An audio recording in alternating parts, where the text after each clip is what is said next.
Joining me, Matt Brown, running for governor of Rhode Island. He's a Just Democrat, and he's got a very interesting race against a Democratic incumbent in Rhode Island. Matt, welcome to the program. Thanks for having me. Great to be with you, Cenk. No problem, brother. So let's have fun. Let's start. By the way, later in this interview, we'll talk about how Matt started an organization that was nominated for 2 Nobel Peace Prizes. Not a big deal. But first, let's talk about your opponent. I mean, you got a sitting governor who's a Democrat. What's the problem? Well, we have a sitting governor who's a Democrat here in one of the most democratic states in the country, but she governs like a Republican. We are a state that had a booming economy for a century and a half. The Industrial Revolution started in Rhode Island, and we had great manufacturing here for a long time. And then in the middle of the last century, it all left, and nothing has replaced it. People have been struggling for decades here, and we have a Democratic governor who is making things worse. She is part of the system. She takes all the corporate PAC money, all the corporate lobbyist money, the fossil fuel money, the tobacco money, all of it. And she's working for them and not working for the people. So the problems here aren't getting better, they're getting worse under here, and that's why we need a change. So Matt, I'll ask you the question that Anderson Coopers of the world kept asking Bernie Sanders in 2016 primaries. Because I'm curious what your specific answer is, and not because I want to say like, oh please, like they do. So, do you think that those campaign donations had direct effect on her policy decisions as governor? Oh, absolutely. You can see them every step along the way. So this is a governor who took campaign contributions from the executive of an energy company, a natural gas company, and then announced to the state of Rhode Island that we're going to, quote, do everything we can to make sure this company is successful in building a fracked gas and diesel oil burning plant in our state. It would be probably the largest one in New England. It would pollute the state. It would destroy the local community. They want to clear cut 100 acres of forest to do it. It would make it impossible to meet our carbon reduction goals, which are already too timid. It would harm the future, harm the environment, be bad for our children. The only ones it's good for is the company that would make a mint burning fracked gas in Rhode Island, and this Democratic governor who takes campaign contributions from them. This is a Democratic governor who cut Medicaid while taking hundreds of millions of dollars and giving individual handouts to different large corporations who are her corporate donors, while cutting Medicaid and nursing homes closing and our hospitals looking at closing. So this is it's an old story, and it's a story hopefully that we are seeing play out in the favor of the people across the country this election cycle, which is politicians working for corporate interests, Wall Street interests, and the interests of the wealthiest 1%, because that's where their bread is buttered. That's where they get their campaign contributions. And the working people of this state, the best people of this state, have been left behind over and over and over, and we need to give them some new solutions. Yeah, I'm just so sick of the corruption. As you're telling the story, you take money from companies and then you do things that help the companies. Even in the best case scenario where that was a coincidence, and let's come on, who thinks it's a coincidence? But even in that best case scenario, at the very least, it creates a massive appearance of corruption. It's sickening. So we don't know who to trust, etc. We got to get all that money out of politics. That's why, look, I emphasize Just Democrats, because they don't take any corporate PAC money. Then at least you know who they represent. But anyway, Matt.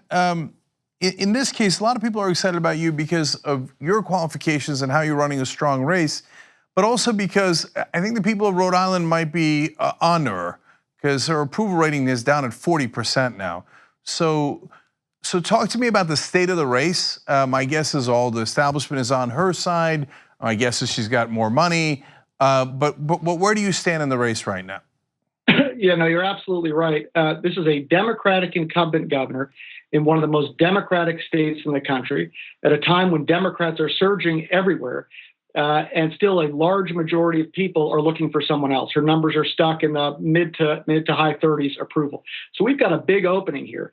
And we're putting forward a strong vision and a strong agenda to change things in this state. And we're running a grassroots campaign. So I'm not taking any corporate PAC money, as you know, any corporate lobbyist money, any fossil fuel money, or any of that. We're running a grassroots campaign. We did 70 events in the first 2 months, and we just kept rolling from there. We've got great momentum. Justice Democrats, as you mentioned, Indivisible, Our Revolution, all behind this campaign, because people are looking for a real change, and they're looking for different leadership that's not working for the corporate and Wall Street interests, but are working to solve problems that people are facing.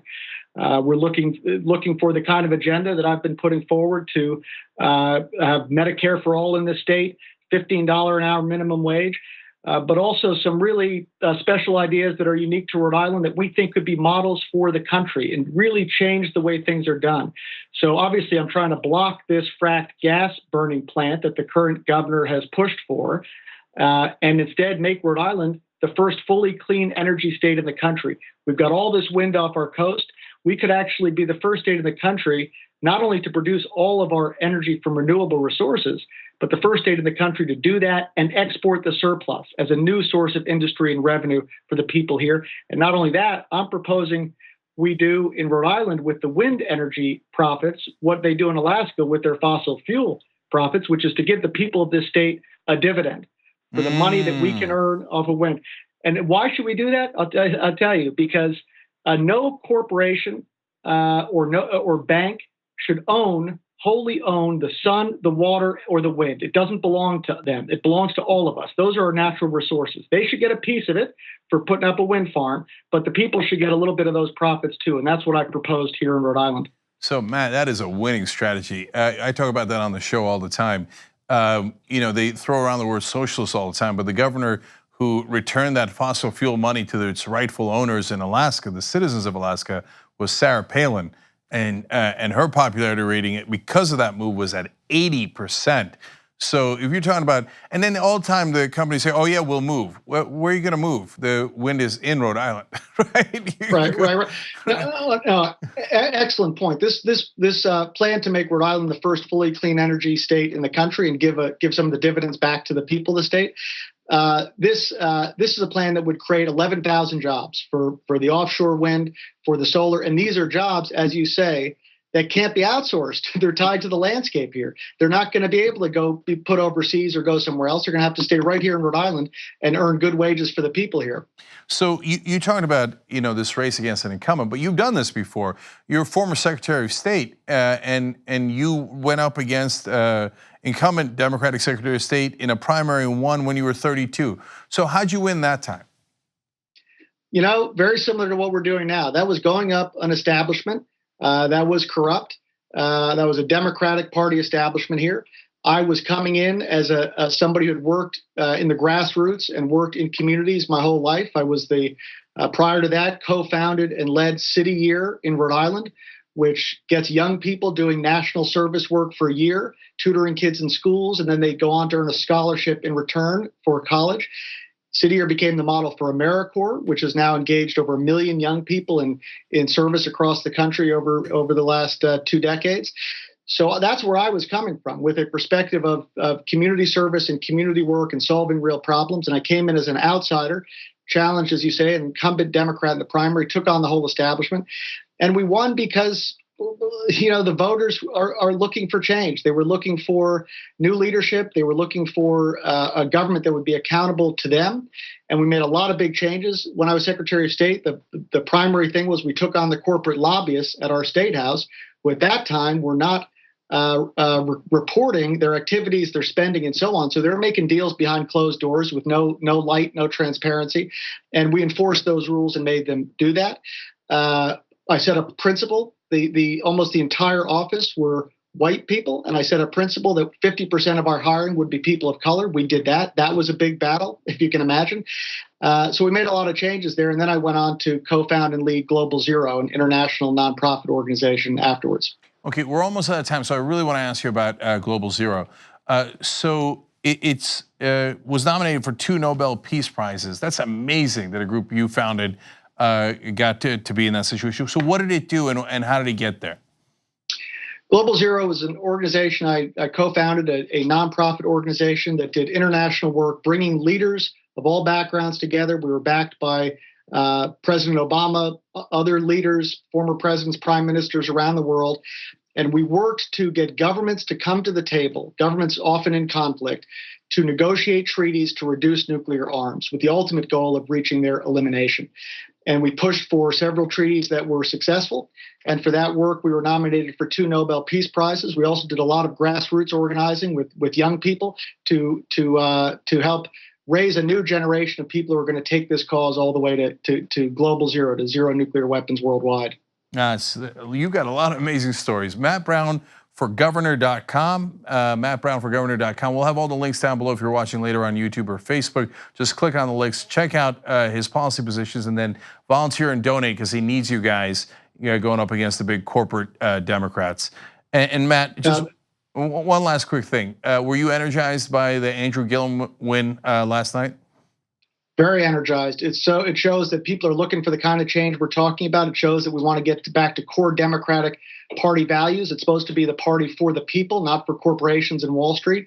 And that's what people are looking for. And we're seeing a surge here. We've got 2 weeks left to go. And I want to thank you so much for having me on and just echo the last point you made. This is a grassroots campaign up against what I believe is probably the most extreme corporatist right-wing Democrat in the country. And we've got to show that that is not what the party's going to be anymore. And we got to show it right here in Rhode Island 2 weeks from today. So please join us, get involved, contribute, because this is driven by small dollar contributions. And thank you very much for having me. No problem. Now, ask not what Brown can do for you, but what you can do for Brown. Okay. All right. Thank you, Matt. We appreciate it. Thanks, Cenk. Thanks so much.